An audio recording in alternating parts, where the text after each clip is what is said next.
Hi, I'm Sean Kosofsky, the Nonprofit Fixer, with my Nonprofit Fixer YouTube channel where I give tips and tricks and tactics for nonprofit leaders to work on fundraising, board development, anything at all around running a nonprofit. Today we're going to be talking about how to supercharge your board fundraising. The single biggest challenge we have in nonprofits is a board that is checked out. Raising money is actually secondary. The single biggest problem is a non-engaged or unengaged board. So if most nonprofits would love it if their board raised money. Of all the things you want boards to do, show up, read documents, respond to emails, what most people want is a board that raises money. So that's what we're talking about today. How do you supercharge board fundraising? So I'm going to go through a bunch of notes. Down below in the description section, you will find a link to the blog post that this is based off of. So you'll get more language, more copy, links to different great free tools and some fee-based tools for you to go check out. So one of the things I think that is important when you think about board fundraising is that we need to change our perspective. In one of my other videos, I talk about the 7 Ps of fundraising.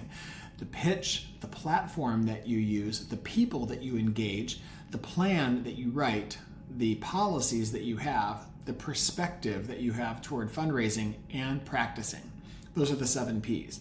But your board needs to have an attitude, a perspective about fundraising that it is a joy, that it is wonderful, that you're basically moving wealth from where it lives to where it can change lives, and that you're not asking people for a favor by asking them to fund the change in the world that they themselves probably want to see. So that's about the attitude. But many board members are challenged by this attitude and don't really like soliciting or asking people for money.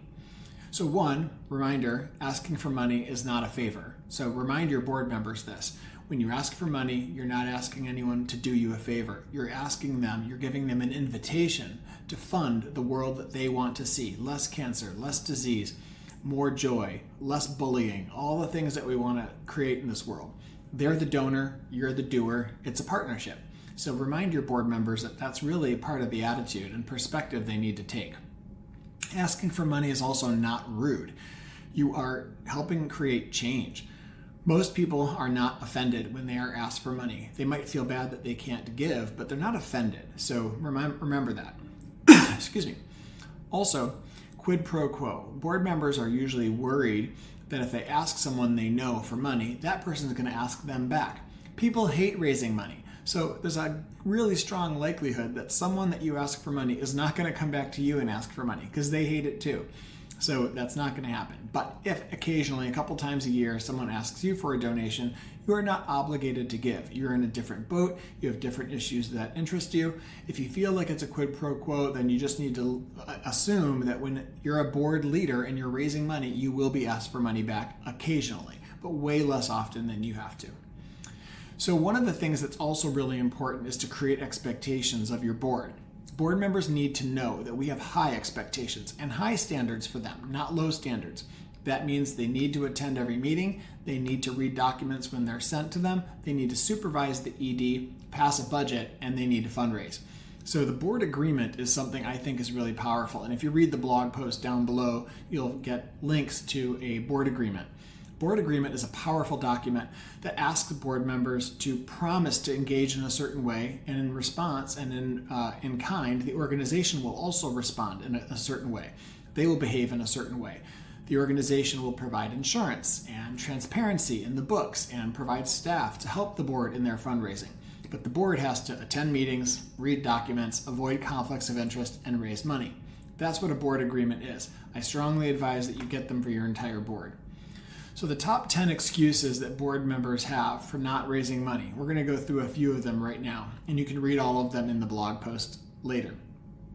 1, someone else is to blame.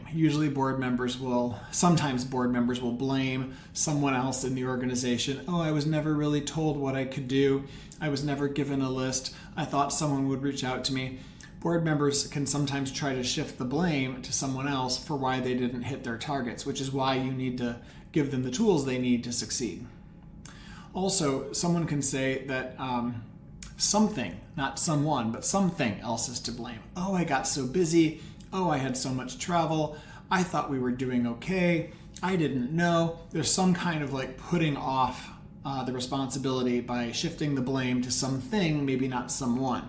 So you need to be able to respond to that. And in the blog post I have below, I give you sample responses like, yes, Steve, there are indeed things happening in the world, but it doesn't mean we should give up. Countless organizations have overcome worse times than these and have thrived during these big challenges. The people we serve are counting on us to find the best practices that work and to deploy them in our fundraising, right? So I give you sample things to say back to board members based on each of these excuses.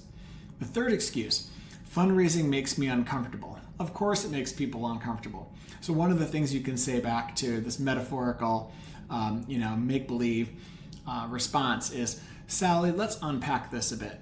Are you uncomfortable because fundraising is unfamiliar or because you lack experience? Then let's get you more training or a fundraising buddy. Are you uncomfortable because you think you'll be good? Are you shy? Or because you don't think you'll be good? Or because you're shy? We have some methods and some tips and tactics to train you on to help improve your acumen at fundraising, right? So I kind of go through all these on the page. One excuse a board member might say is, I don't want to ask my friends.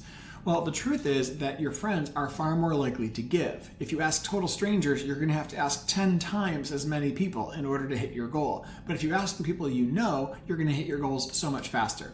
So I tell board members, if you want to get this over quickly and easily, raise money from people you know.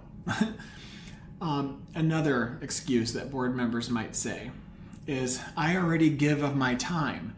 Why should I have to give money or raise money? And I would tell my board members, I can't pay bills with your time. I have to pay bills with cash, so we need to raise money. You've been invited to be the owner of this corporation. All owners of all corporations are responsible for revenue. So you can't just be there for the spending of the money, you have to be there for the raising of the money too. So there are more of these excuses down below and my suggested responses to them. Some of them are cheeky, some of them are completely professional, but you can go see that there's about 10 of them down there.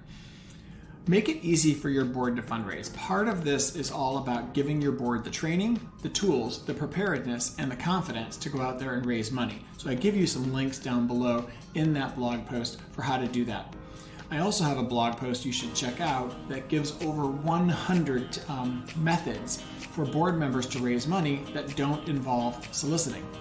Yep, that's right. There are over 100 things your board members can do to create the conditions for fundraising success that don't involve asking a stranger or a friend for money.